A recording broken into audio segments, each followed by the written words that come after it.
মেঘাদির দোকানে এসেছি। দোকান তো বন্ধ, কিন্তু একজন দাদার সাথে দেখা হলো, উনি মাটির জিনিস বিক্রি করছেন। এগুলো কত করে? ছটা বোতল নিয়ে এসছে, এক জায়গায় 5টা নিয়ে নিয়েছে। এটা হচ্ছে প্রদীপের দাম, ঠাকুরের ঘরে। আর এগুলো কি ঘট? হ্যাঁ, এগুলো হচ্ছে ঘট পয়সা। এই প্যাচারিগুলোর কিরকম দাম? বেচাগুলো 130 টাকা। 130 করে। এই ঘটে তো টাকা ফেলেই যাবে, ভাঙতে ইচ্ছা করবে, ভাঙতে ইচ্ছা করবে। কাট মারবে লোহার কিছু দিয়ে, দেখবে এটা গোল পেঁচা ভাঙতে হবে না, পেঁচা যেরকম সেরকম। না, জগ আর বোতলটাই নেব। আর এই ফেং শুইয়ের এগুলো কিরকম? এই ফেংশুই শোপিস 120 টাকা। 120। হ্যাঁ, হনুমান আছে 250 টাকা পঞ্চমুখী। বাহ, সুন্দর।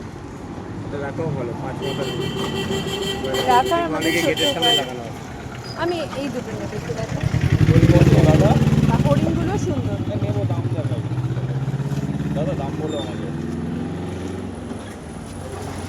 তো এরকম কাঠের আছে, মাঝখানে গণেশটা নেই, শিবলিঙ্গ। সুন্দর। না, আমরা এই দুটোই নেব।